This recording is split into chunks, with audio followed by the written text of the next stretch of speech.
સુરતની અલથાણ પોલીસે પોક્સોના ગુનામાં નાસ્તા ફરતા આરોપીને ગણતરીના કલાકોમાં ઝડપી પાડ્યા હતા।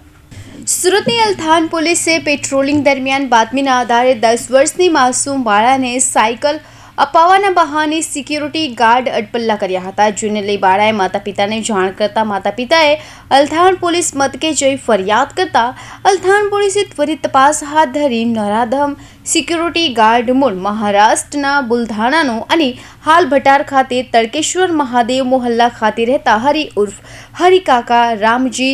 દોતોને ઝડપી પાડ્યો હતો અને તેને સળિયા પાછળ ધકેલી દીધો હતો।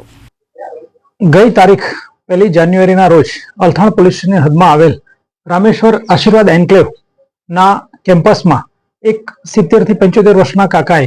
એક નાની બાળકી સાથે અડપલા કરેલા, જેની તાત્કાલિક ખબર નહીં પડતા દીકરીએ તેના માતાને નહીં કહેતા તેના મોટા મમ્મી પણ ત્યાં કામ કરવા આવતા હતા, જેમને જાહેરાત થતા તેમણે તેમના સાસુને કીધું, તેના સાસુએ તેમના